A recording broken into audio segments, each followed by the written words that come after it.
जय श्री कृष्ण। राधे राधे।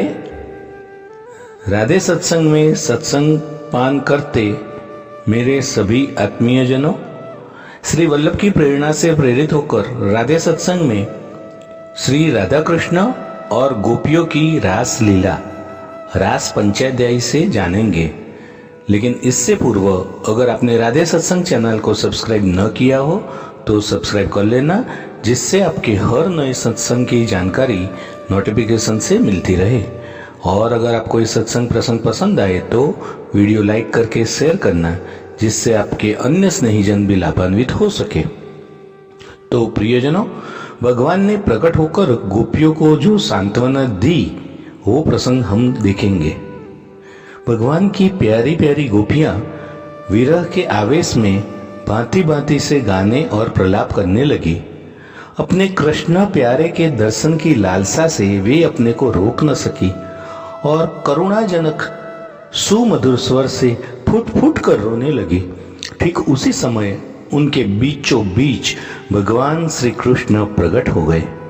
उनका मुख कमल मंद मंद मुस्कान से खिला हुआ था।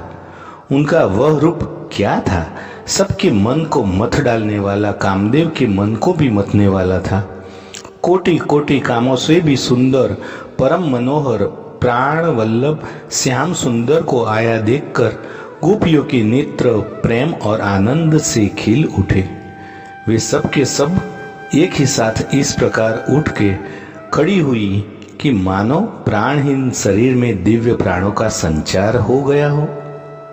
एक गोपी ने बड़े प्रेम और आनंद से श्री कृष्ण के कर कमलों को अपने दोनों हाथ में ले लिए और वह धीरे धीरे उसे सहलाने लगी। तो दूसरी गोपी ने उनके चंदन चर्चित भुजदंड को अपने कंधे पर रख दिए। तीसरी ने भगवान का चबाया हुआ पान अपने हाथों में ले लिया। चौथी गोपी कि जिसके हृदय में भगवान के विरह से बड़ी जलन हो रही थी, वो बैठ गई और उनके चरण कमलों को अपने वक्ष स्थल पर रख लिया। पांचवी गोपी प्रणय कोप से विह्वल होकर, बाहें चढ़ाकर, दांतों से होठ दबाकर अपने कटाक्ष बाणों से विधती हुई उनकी ओर ताकने लगी। छठी गोपी नेत्रों के मार्ग से भगवान को अपने हृदय में ले गई और फिर उसने आंखें बंद कर ली। अब मन ही मन भगवान को आलिंगन करने से उसका शरीर पुलकित हो गया। जैसे मुमुक्षुजन परम ज्ञानी संत पुरुष को जैसे प्राप्त करके संसार की पीड़ा से मुक्त हो जाते हैं, वैसे ही सभी गोपियों को भगवान श्री कृष्ण के दर्शन से परम आनंद हुआ, परम उल्लास प्राप्त हुआ। यमुना जी के पुलिन पर भगवान सभी गोपियों के साथ आ गए और अब उन गोपियों ने अपने वक्षस्थल पर लगी हुई रोली केसर से चिन्हित ओढ़नी को अपने परम प्यारे श्री कृष्ण के विराजने के लिए बिछा दिया। बड़े बड़े योगेश्वर अपने योग साधन से पवित्र किए हुए हृदय में जिसके लिए आसन की कल्पना करते रहते हैं, किंतु फिर भी अपने हृदय सिंहासन पर बैठा नहीं पाते, वही सर्वशक्तिमान भगवान यमुना जी की रीति में गोपियों की ओढ़नी पर बैठ गए और सहस्त्र सहस्त्र गोपियों के बीच में उनसे पूजित होकर भगवान बड़े ही शोभायमान हो रहे थे। गोपियों ने कहा, हे नटनागर, कुछ लोग तो ऐसे होते हैं कि जो प्रेम करने वालों से ही प्रेम करते हैं और कुछ लोग प्रेम न करने वालों से भी प्रेम करते हैं, परंतु कोई कोई दोनों से ही प्रेम नहीं करते। प्यारे, इन तीनों में से तुम्हें कौन सा अच्छा लगता है? भगवान ने कहा, मेरे प्रिय सखियों, जो प्रेम करने पर प्रेम करते हैं उनका तो सारा उद्योग स्वार्थ को लेकर ही है, लेन देन मात्र का है। और जो लोग प्रेम न करने वालों से भी प्रेम करते हैं, जैसे माता पिता, सच पूछो तो उनके व्यवहार में निश्चल सत्य और पूर्ण धर्म भी है। कुछ लोग तो प्रेम न करने वालों और प्रेम करने वालों दोनों से ही प्रेम नहीं करते। ऐसे लोग भी चार प्रकार के होते हैं।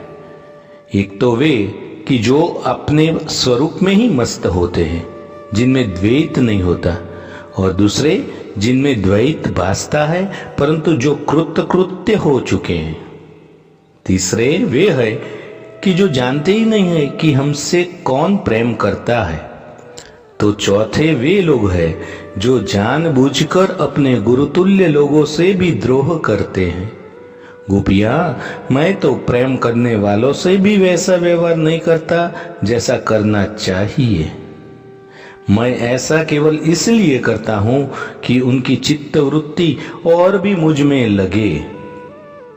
जैसे निर्धन पुरुष को कभी कभी बहुत सा धन मिल जाए और फिर खो जाए तो उसका हृदय खोए हुए धन की चिंता से भर जाता है, वैसे ही मैं मिल मिल कर छिप जाता हूँ। मेरी प्यारी गोपियां, तुमने मेरे लिए घर गृहस्थी की उन बेड़िया को तोड़ डाला जिन्हें बड़े बड़े योगी यति भी नहीं तोड़ पाते। यदि मैं अमर शरीर से भी, अमर जीवन से अनंत काल तक तुम्हारे प्रेम, सेवा और त्याग का बदला चुकाना चाहूं तो भी नहीं चुका सकता। मैं तो जन्म जन्म के लिए तुम्हारा ऋणी हूं। तुम अपने सौम्य स्वभाव से, प्रेम से मुझे ऋण से दूर कर सकती हो, परंतु मैं तो तुम्हारा ऋणी ही हूं। तो प्रियजनों,